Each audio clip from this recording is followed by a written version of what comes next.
when you were growing up, the separatist terrorists were conducting bombings and other acts of violence. Hmm.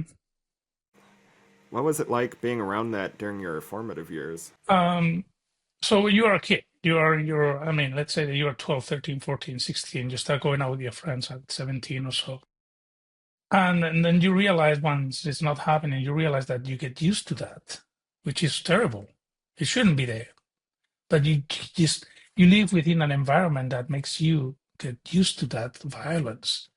And there would be violence in every different aspect. There would be violence when you were watching the news, and every week or so there would be a bombing in Madrid or in Barcelona, and they would kill a bunch of people.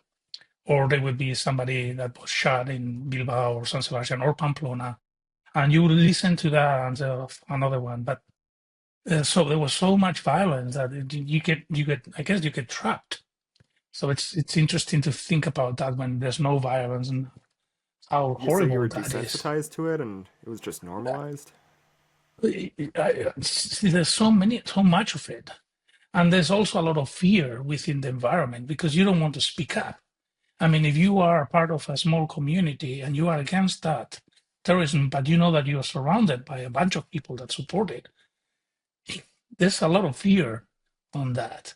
So there's a combination of desensitization and also active avoidance because of fear. Um, and that still happens in some small places. I mean, I honestly think that the problem is still there. The fear is still there.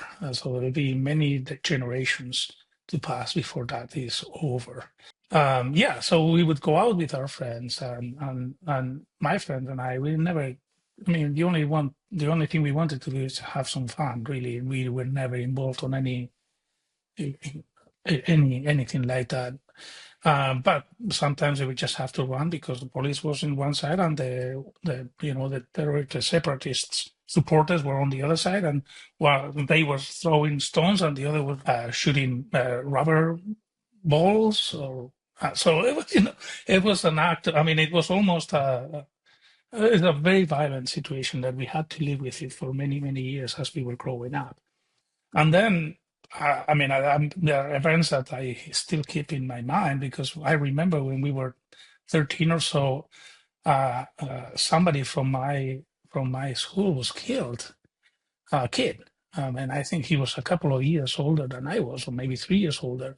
But he was killed because the terrorists put a bomb in his front door because there's somebody else living within that building and they wanted to kill that person, but they ended up killing the kid. I don't remember if that other person was killed as well, but the kid died in that terrorist acting.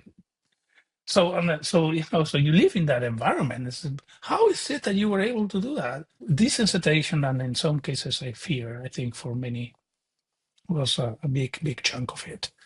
Yeah, and sorry, I'll give you another example. I remember one of my friends had an American high school kid visiting, exchange program to spend a couple of months in Pamplona to learn Spanish, and we took him out one summer night, and we were having some fun, and we were just in one bar and another one.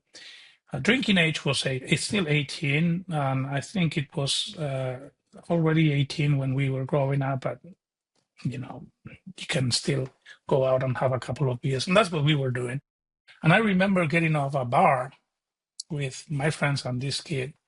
I don't remember his name. And there was a bus on fire right in front of us, a real bus What? on fire because of the violence.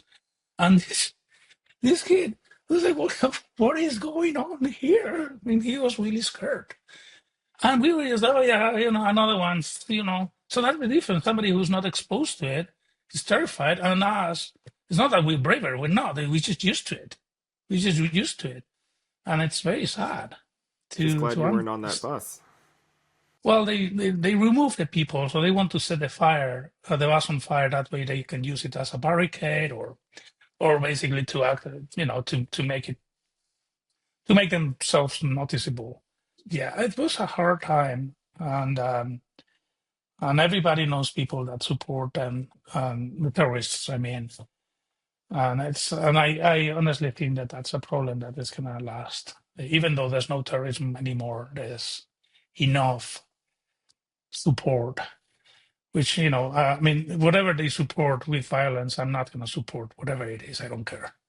So even though the ideology is still there, the will for a separatist movement and the fear is still definitely there from people who remember what that could devolve into. I think so. It's been a long time since there's been widespread violence regarding these political motivations, right? So, what changed since now it is a safe place for tourists to go, and what changed?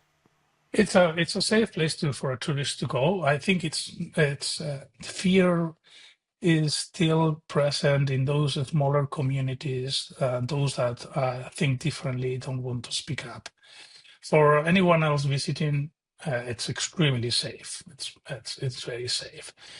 I think what happened, or maybe about 20 years ago or so, 16, 17, something, I don't remember exactly where the terrorist group dismantled, 2010 or something. I don't remember. Well, I think what happened is that they even realized that they were not going anywhere with it, and that they had to use politics in order to gain something because they did. They there's a city in Spain, not far away from Pamplona. It's called Zaragoza. They put a bomb in one of the grocery stores. So, and they killed 20 something people. No, no, that was in Barcelona, not in Zaragoza. So how can yeah, how can you get something if you do something that like that is so horrible?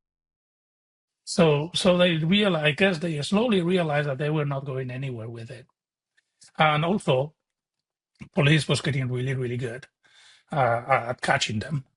So they also realized, well, we are not going anywhere, and at the same time, we ended up in jail. So let's let's get moving, and let's move into politics, which is the current situation. Which I guess possibly because of completely different reasons, because I don't know enough. But that's pretty much what had happened with Sinn Féin and in Ireland. The politic arm of the team or the group gained power, and it became just the only thing. And same thing happened in the Basque country.